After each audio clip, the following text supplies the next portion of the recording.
नमस्ते दोस्तों, इस वीडियो में क्लास 10th केमिस्ट्री बुक से वैसे अभिव्यक्ति क्वेश्चन को देखेंगे जो आपके बोर्ड परीक्षा की दृष्टि से काफ़ी महत्वपूर्ण है। तो चलिए वीडियो को शुरू करते हैं। पहला नंबर क्वेश्चन कह रहा है कि शुद्ध सोना जो है कितने कैरेट का होता है। तो शुद्ध सोना जो है वो 24 कैरेट का होता है। तो ऑप्शन आपका एक का सी सही हो जाएगा। शुद्ध सोना जो है 24 कैरेट का होता है। चलिए 2 नंबर क्वेश्चन को बढ़ते हैं। 2 नंबर क्वेश्चन कह रहा है कि सबसे कठोर प्राकृतिक पदार्थ कौन है। तो सबसे कठोर पदार्थ हीरा है जो प्राकृतिक के द्वारा बनाया गया है। तो 2 का ऑप्शन आपका बी सही हो जाएगा। चलिए 3 नंबर क्वेश्चन को और बढ़ते हैं। 3 नंबर क्वेश्चन कह रहा है कि शुद्ध जल का पीएच मान कितना होता है। तो शुद्ध जल का जो पीएच मान होता है वो 7 होता है। तो 3 का ऑप्शन ए सही हो जाएगा। शुद्ध जल का पीएच मान कितना होता है, 7 होता है। चलिए 4 नंबर क्वेश्चन को और बढ़ते हैं। 4 नंबर क्वेश्चन कह रहा है कि व्यंजक चूर्ण का रासायनिक सूत्र है। तो व्यंजक चूर्ण का जो रासायनिक सूत्र होता है वो CaOCl2 होता है। क्या होता है, CaOCl2 जो है यह व्यंजक चूर्ण का रासायनिक सूत्र है। ऑप्शन आपका 4 का सी सही हो जाएगा। चलिए 5 नंबर क्वेश्चन को और बढ़ते हैं। 5 नंबर क्वेश्चन कर रहा है कि जल में घुलनशील क्षारक कहलाते हैं। तो जल में घुलनशील जो है क्षारक को क्षार कहते हैं। जो क्षारक जल में घुल जाते हैं उसे क्षार कहते हैं। तो ऑप्शन आपका 5 का बी सही हो जाएगा। चलिए 6 नंबर क्वेश्चन को और बढ़ते हैं।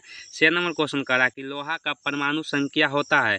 बोला लोहा का परमाणु संख्या कितना होता है। तो लोहा का जो परमाणु संख्या होता है वो 6 होता है। तो 6 का ऑप्शन बी सही हो जाएगा। लोहा का परमाणु संख्या कितना होता है, 6 माफ कीजिएगा 26 होता है। लोहा का परमाणु संख्या कितना होता है, 26 होता है। 6 का ऑप्शन बी सही हो जाएगा। चलिए 7 नंबर क्वेश्चन को और बढ़ते हैं। 7 नंबर क्वेश्चन कह रहा है कि आधुनिक आवर्त सारणी में कितने आवर्त हैं। तो आधुनिक आवर्त सारणी में आवर्त की संख्या है वो 7 गो आवर्त है। तो ऑप्शन आपका 7 का ए सही हो जाएगा। आधुनिक आवर्त सारणी में 7 आवर्त है। चलिए 8 नंबर क्वेश्चन को और बढ़ते हैं। 8 नंबर क्वेश्चन कह रहा है कि CN × H2N+2 किसका सामान्य सूत्र है। तो यह जो है एल्केन का सामान्य सूत्र है। किसका सामान्य सूत्र है, एल्केन का। 8 का ऑप्शन सी सही हो जाएगा। चलिए 9 नंबर क्वेश्चन को और बढ़ते हैं। 9 नंबर क्वेश्चन कह रहा है कि समीकरण CU+O2 अभिक्रिया करके CuO में किस प्रकार की अभिक्रिया है। तो यह जो है 2 पदार्थ मिलकर एक का निर्माण कर रहा है, यानी कि 2 गो सहयोग करके एक का निर्माण कर रहा है। तो जिसमें 2 पदार्थ सहयोग करके एक यौगिक का निर्माण करता है उसे संयोजन कहते हैं। तो ऑप्शन आपका 9 का बी सही हो जाएगा। इसमें देखिए 2 तत्व है और एक यौगिक का निर्माण कर रहा है। तो 2 गो मिलकर एक का निर्माण कर रहा है, यानी कि सहयोग कर रहा है। तो यह संयोजन अभिक्रिया हो गया। तो 9 का ऑप्शन बी सही हो जाएगा। चलिए 10 नंबर क्वेश्चन को और बढ़ते हैं। 10 नंबर क्वेश्चन कह रहा है कि चिप्स की थैली में कौन सी गैस होती है। तो चिप्स की थैली में जो है ऑक्सीजन गैस को निकाल कर नाइट्रोजन गैस भरा जाता है। तो ऑप्शन आपका 10 का बी सही हो जाएगा। चलिए 11 नंबर क्वेश्चन को और बढ़ते हैं। 11 नंबर क्वेश्चन कह रहा है कि संगमरमर का रासायनिक सूत्र है। तो संगमरमर का रासायनिक सूत्र क्या होता है, CaCO3। क्या होता है, CaCO3। ऑप्शन आपका 11 का सी सही हो जाएगा। संगमरमर का जो रासायनिक सूत्र होता है वो CaCO3 होता है। चलिए 12 नंबर क्वेश्चन को और बढ़ते हैं। 12 नंबर क्वेश्चन कर रहा है कि नीला थोता का रासायनिक सूत्र क्या है। तो नीला थोता का जो रासायनिक सूत्र होता है वो CuSO4 × 5H2O होता है। क्या होता है, CuSO4 × 5H2O। 12 का ऑप्शन बी सही हो जाएगा। नीला थोता का जो सूत्र होता है वो CuSO4 × 5H2O जो है ये नीला थोता का सूत्र होता है। चलिए 13 नंबर क्वेश्चन को बढ़ते हैं। 13 नंबर क्वेश्चन कह रहा है कि सबसे अधिक तन्य धातु है। तो सबसे अधिक जो तन्य धातु है वो सोना है। 13 का ऑप्शन ए सही हो जाएगा। सबसे अधिक तन्य धातु कौन है, सोना है। चलिए 14 नंबर क्वेश्चन को बढ़ते हैं। 14 नंबर क्वेश्चन कह रहा है कि पीतल है। तब पीतल ना ही धातु है, ना ही अधातु है, ना ही उपधातु है। पीतल एक मिश्र धातु है। तो ऑप्शन आपका 14 का सी सही हो जाएगा। पीतल जो है मिश्र धातु है। चलिए 15 नंबर क्वेश्चन को और बढ़ते हैं। 15 नंबर क्वेश्चन कह रहा है कि किस धातु को केरोसिन तेल में डुबोकर रखते हैं। किस धातु को बोला केरोसिन में डुबोकर रखते हैं। तो जो है सोडियम, पोटेशियम और लिथियम बहुत अधिक अभिक्रियाशील है, इसलिए ये तीनों को जो है केरोसिन तेल में डुबोकर रखते हैं। तो इसमें ऑप्शन दिया है सोडियम खाली दिया है। तो ऑप्शन आपका 15 का ए सही हो जाएगा। किस धातु को केरोसिन तेल में डुबोकर रखते हैं, तो सोडियम को। ऑप्शन आपका 15 का ए सही हो जाएगा। चलिए 16 नंबर क्वेश्चन को और बढ़ते हैं। 16 नंबर क्वेश्चन कह रहा है कि आभूषण बनाने वाला सोना कितने कैरेट का होता है। देखिए शुद्ध सोना होता है 24 कैरेट का और आभूषण बनाने वाला सोना होता है 22 कैरेट का। 16 का ऑप्शन ए सही हो जाएगा। चलिए 17 नंबर क्वेश्चन को और बढ़ते हैं। 17 नंबर क्वेश्चन कह रहा है कि सोडियम का संकेत Na होता है। बोला इसका परमाणु संख्या कितना होता है। तो सोडियम का परमाणु संख्या जो है 11 होता है। 17 का ऑप्शन आपका सी सही हो जाएगा। सोडियम का परमाणु संख्या जो है 11 होता है। चलिए 18 नंबर क्वेश्चन को बढ़ते हैं। 18 नंबर क्वेश्चन कह रहा है कि ग्लूकोज का रासायनिक सूत्र होता है। तो ग्लूकोज का रासायनिक सूत्र क्या होता है, C6H12 O6। क्या होता है? C6H12O6। ऑप्शन आपका बी सही हो जाएगा। ग्लूकोज का सूत्र होता है C6H12O6। तो चलिए 19 नंबर क्वेश्चन को और बढ़ते हैं। 19 नंबर क्वेश्चन कह रहा है कि रासायनिक अभिक्रिया में भाग लेने वाले पदार्थ को कहते हैं। तो देखिए जो रासायनिक अभिक्रिया में भाग लेता है उसे अभिकारक कहते हैं। तो 19 का ऑप्शन सी सही हो जाएगा। चलिए 20 नंबर क्वेश्चन को और बढ़ते हैं। 20 नंबर क्वेश्चन कह रहा है कि अम्ल का पीएच मान होता है। तो अम्ल का पीएच मान जो है 7 से कम होता है। क्या होता है? 7 से कम होता है। तो ऑप्शन आपका 20 का जो है बी सही हो जाएगा। अम्ल का जो पीएच मान होता है वो 7 से कम होता है। चलिए 21 नंबर क्वेश्चन को बढ़ते हैं। 21 नंबर क्वेश्चन का रहा है कि OH किसका क्रियाशील मूलक है। तो OH जो है एल्कोहल का क्रियाशील मूलक है। बोलेगा एल्कोहल का क्रियाशील मूलक क्या है? तो बोलेगा OH। ऑप्शन आपका 21 का सी सही हो जाएगा। OH जो है एल्कोहल का क्रियाशील मूलक है। चलिए 22 नंबर क्वेश्चन को और बढ़ते हैं। 22 नंबर क्वेश्चन का रहा है कि ऑक्सैलिक अम्ल किस में पाया जाता है। तो ऑक्सैलिक अम्ल जो है यह टमाटर में पाया जाता है। तो ऑप्शन आपका 22 का बी सही हो जाएगा। ऑक्सैलिक अम्ल जो है टमाटर में पाया जाता है। चलिए 23 नंबर क्वेश्चन को और बढ़ते हैं। 23 नंबर क्वेश्चन का रहा है कि बेंजीन का सूत्र होता है। तो बेंजीन का सूत्र होता है C6 और H6। तो ऑप्शन आपका 27 का जो है उसी सही हो जाएगा। बेंजीन का सूत्र होता है C6H6। चलिए 24 नंबर क्वेश्चन की ओर बढ़ते हैं। 24 नंबर क्वेश्चन का रहा है कि कार्बन क्या है। तो कार्बन यह अधातु है। क्या है? कार्बन एक प्रकार का अधातु। तो ऑप्शन आपका 24 का बी सही हो जाएगा। कार्बन अधातु है। चलिए 25 नंबर क्वेश्चन को और बढ़ते हैं। 25 नंबर क्वेश्चन का रहा है कि वह अभिक्रिया जिसमें अभिकारकों के बीच आयनों का आदान प्रदान होता है उन्हें कहते हैं। तो वह रासायनिक अभिक्रिया जिसमें अभिकारकों के बीच आयन का आदान प्रदान होता है उसे द्विविस्थापन अभिक्रिया कहते हैं। तो ऑप्शन आपका 25 का सी सही हो जाएगा। चलिए 26 नंबर क्वेश्चन को और बढ़ते हैं। 26 नंबर क्वेश्चन का रहा है कि एल्किन का सामान्य सूत्र है। तो एल्किन का सामान्य सूत्र होता है CN×H2N। क्या होता है? CN×H2N। यह एल्किन का सामान्य सूत्र होता है। और यह CnH2n+2 यह एल्केन का, और यह CnH2n-2 जो है यह एल्काइन का होता है। तो ऑप्शन आपका 26 का ए सही हो जाएगा। चलिए 27 नंबर क्वेश्चन को बढ़ते हैं।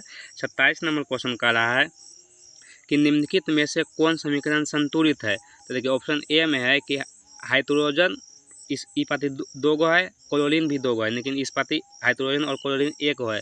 इस पाती हाइड्रोजन दो गो है, क्लोरीन दो गो है, और इस पाती हाइड्रोजन भी दो गो है, क्लोरीन भी दो गो है। तो ऑप्शन आपका 27 का बी सही हो जाएगा। बी नंबर ऑप्शन आपका समीकरण संतुलित है। चलिए 28 नंबर क्वेश्चन को और बढ़ते हैं। 28 नंबर क्वेश्चन का रहा है कि निम्नलिखित में से कौन सा पदार्थ ऑक्सीजन से सहयोग नहीं करता। सहयोग मतलब ऑक्सीजन से अभिक्रिया नहीं करता है। तो सोना जो है ऑक्सीजन से अभिक्रिया नहीं करता। तो ऑप्शन आपका 28 का बी सही हो जाएगा। चलिए 29 नंबर क्वेश्चन को और बढ़ते हैं। 29 नंबर क्वेश्चन का रहा है कि बेकिंग सोडा का रासायनिक सूत्र क्या है। तो बेकिंग सोडा का रासायनिक सूत्र होता है NaHCO3। क्या होता है? NaHCO3 जो है बेकिंग सोडा का रासायनिक सूत्र है। तो ऑप्शन आपका 29 का ए सही हो जाएगा। NaHCO3 जो है बेकिंग सोडा का रासायनिक सूत्र है। चलिए 30 नंबर क्वेश्चन को और बढ़ते हैं। 30 नंबर क्वेश्चन का रहा है कि अम्लीय वर्षा का पीएच मान होता है। तो अम्लीय वर्षा का पीएच मान कितना होता है? 5.6 से कम। कितना होता है? 5.6 से कम। ऑप्शन आपका 30 का ए सही हो जाएगा। अम्लीय वर्षा का पीएच मान जो है 5.6 से कम होता है। चलिए 31 नंबर क्वेश्चन को बढ़ते हैं। 31 नंबर क्वेश्चन का रहा है कि धातु अम्ल के साथ अभिक्रिया करके कौन सी गैस उत्सर्जित करता है। तो धातु जब अम्ल के साथ अभिक्रिया करता है तो हाइड्रोजन गैस निकलता है। कौन गैस निकलता है? Hydrogen gas. ऑप्शन आपका डी सही हो जाएगा 31 का। चलिए 32 नंबर क्वेश्चन को बढ़ते हैं। 32 नंबर क्वेश्चन का रहा है कि जिप्सम का रासायनिक सूत्र है। तो जिप्सम का जो रासायनिक सूत्र होता है वो CaSO4×2H2O। क्या होता है? CaSO4×2H2O। ऑप्शन आपका 32 का बी सही हो जाएगा। जिप्सम का रासायनिक सूत्र क्या होता है? CaSO4×2H2O जो है यह जिप्सम का रासायनिक सूत्र होता है। चलिए 33 नंबर क्वेश्चन को बढ़ते हैं। 33 नंबर क्वेश्चन का रहा है कि मधुमक्खी के डंक में कौन सा अम्ल पाया जाता है। तो मधुमक्खी के डंक में जो है मेथेनोइक अम्ल पाया जाता है। कौन सा अम्ल पाया जाता है? मेथेनोइक अम्ल। ऑप्शन आपका डी सही हो जाएगा 33 का। चलिए 34 नंबर क्वेश्चन को बढ़ते हैं। 34 नंबर क्वेश्चन का रहा है कि प्लास्टर ऑफ पेरिस का रासायनिक सूत्र है। तो प्लास्टर ऑफ पेरिस का जो रासायनिक सूत्र होता है वो CaSO4×12H2O। यह प्लास्टर ऑफ पेरिस का रासायनिक सूत्र है। 34 का ऑप्शन सी सही हो जाएगा। यह है ए नंबर है CaSO4 इंटू H2 है, यह जिप्सम का रासायनिक सूत्र होता है। और यह CuSO4 इंटू 5H2O, यह नीला थोथा का रासायनिक सूत्र है। तो ऑप्शन आपका 34 का ए सही हो जाएगा, CaSO4 इंटू हाफ H2O, यह प्लास्टर ऑफ पेरिस का रासायनिक सूत्र है। चलिए 35 नंबर क्वेश्चन को और बढ़ते हैं। 35 नंबर क्वेश्चन का रहा है, निम्नलिखित में से कौन गैस चूने के पानी को दूधिया कर देता है? तो CO2 गैस जो है चूने के पानी को जो है दूधिया कर देता है। क्या करता है? चूने के पानी को दूधिया कौन करता है? CO2 gas. ऑप्शन आपका 35 का सी सही हो जाएगा। चलिए 36 नंबर क्वेश्चन को और बढ़ते हैं। 36 नंबर क्वेश्चन का रहा है कि टूथपेस्ट कैसा होता है? तो टूथपेस्ट जो है क्षारीय होता है, दांत खराब होता है अम्ल के कारण, इसलिए टूथपेस्ट जो है क्षारीय होता है। तो 36 का ऑप्शन बी सही हो जाएगा। चलिए 37 नंबर क्वेश्चन को और बढ़ते हैं। 37 नंबर क्वेश्चन का रहा है कि धातु के ऑक्साइड होते हैं, तो धातु के जो ऑक्साइड होते हैं वो क्षारीय होते हैं। क्या होता है? धातु के ऑक्साइड क्षारीय होता है और अधातु के ऑक्साइड अम्लीय होते हैं। तो 37 का ऑप्शन बी सही हो जाएगा, धातु के ऑक्साइड क्षारीय होते हैं। चलिए 38 नंबर क्वेश्चन को और बढ़ते हैं। 38 नंबर क्वेश्चन का रहा है कि किस धातु को चाकू से काटा जा सकता है? तो लिथियम, पोटेशियम, सोडियम, यह तीनों को जो है चाकू से काटा जा सकता है। तो ऑप्शन आपका 38 का डी सही हो जाएगा। चलिए 39 नंबर क्वेश्चन को और बढ़ते हैं। 39 नंबर क्वेश्चन का रहा है कि सिलिकॉन क्या है? तो सिलिकॉन एक प्रकार का उपधातु है जिसमें धातु और अधातु के दोनों के गुण पाए जाते हैं, उसे उपधातु कहते हैं। तो सिलिकॉन में धातु और अधातु के दोनों गुण पाए जाते हैं, इसीलिए इसे उपधातु कहा गया है। तो ऑप्शन आपका 39 का सी सही हो जाएगा। चलिए 40 नंबर क्वेश्चन को और बढ़ते हैं। 40 नंबर क्वेश्चन का रहा है कि निम्नलिखित में से कौन अधातु चमकीला? देखिए चमकता कौन है? धातु, लेकिन अब बाद में एक है अधातु जो है आयोडीन जो चमकता है। तो ऑप्शन आपका 40 का सी सही हो जाएगा।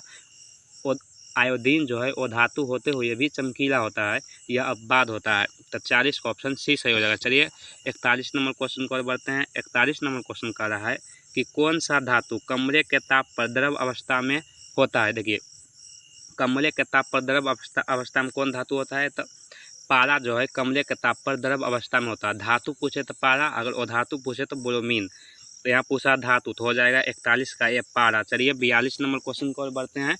42 नंबर क्वेश्चन का रहा कि अम्ल का पीएच मान होता है, तो अम्ल का पीएच मान ऊपर भी देखे थे 7 से कम होता है। 42 का बी सही हो जाएगा। चलिए 43 नंबर क्वेश्चन को और बढ़ते हैं। 43 नंबर क्वेश्चन का रहा है कि कैल्शियम का परमाणु संख्या कितना होता है? तो कैल्शियम का परमाणु संख्या कितना होता है? 20 होता है। तो ऑप्शन आपका 43 का ए सही हो जाएगा, कैल्शियम का परमाणु संख्या जो है 20 होता है। चलिए 44 नंबर क्वेश्चन को और बढ़ते हैं। 44 नंबर क्वेश्चन का रहा है कि बाक ऑक्साइड निम्नलिखित में से किस धातु का अयस्क है? तो बाक ऑक्साइड जो है यह एल्युमिनियम का अयस्क है। ऑप्शन आपका 41 का सी सही हो जाएगा, बाक ऑक्साइड जो है एल्युमिनियम का अयस्क है। चलिए 45 नंबर क्वेश्चन को और बढ़ते हैं।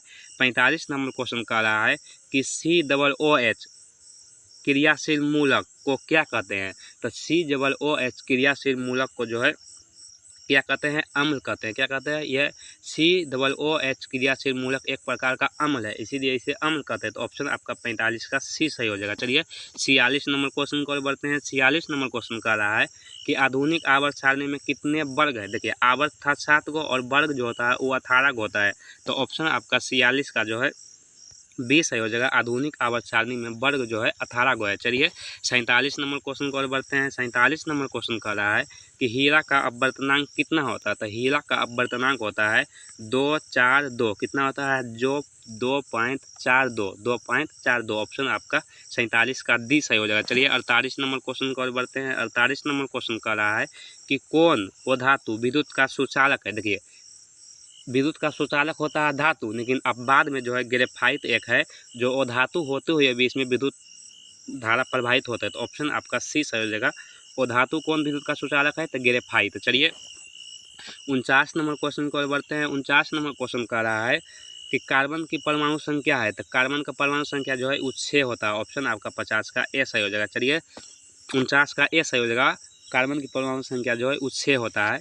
ऑक्सीजन का होता है 8, मैग्नीशियम का होता है 12। चलिए 50 नंबर क्वेश्चन को और बढ़ते हैं। 50 नंबर क्वेश्चन का रहा है कि एल्कोहल में कौन सा तत्व उपस्थित नहीं होता है? देखिए एल्कोहल दारू को कहते हैं, तो बोला एल्कोहल में कौन सा तत्व नहीं होता है? तो कार्बन भी होता है, ऑक्सीजन भी होता है और हाइड्रोजन भी होता है। नाइट्रोजन जो है एल्कोहल में नहीं होता। तो ऑप्शन आपका 50 का डी सही हो जाएगा। चलिए 51 नंबर क्वेश्चन को और बढ़ते हैं। यह और लास्ट क्वेश्चन है। 51 नंबर क्वेश्चन का रहा है कि दांत किसके कारण खराब होता है? तो दांत जो है अम्ल के कारण खराब होता है। 51 का ऑप्शन ए सही हो जाएगा। कुल एग्जैक्टिव क्वेश्चन की संख्या 51 थे, जो आपके बोर्ड परीक्षा की दृष्टि से काफ़ी महत्वपूर्ण था। मिलते हैं अगले वीडियो में, तब तक के लिए आप अपना ख्याल रखिए।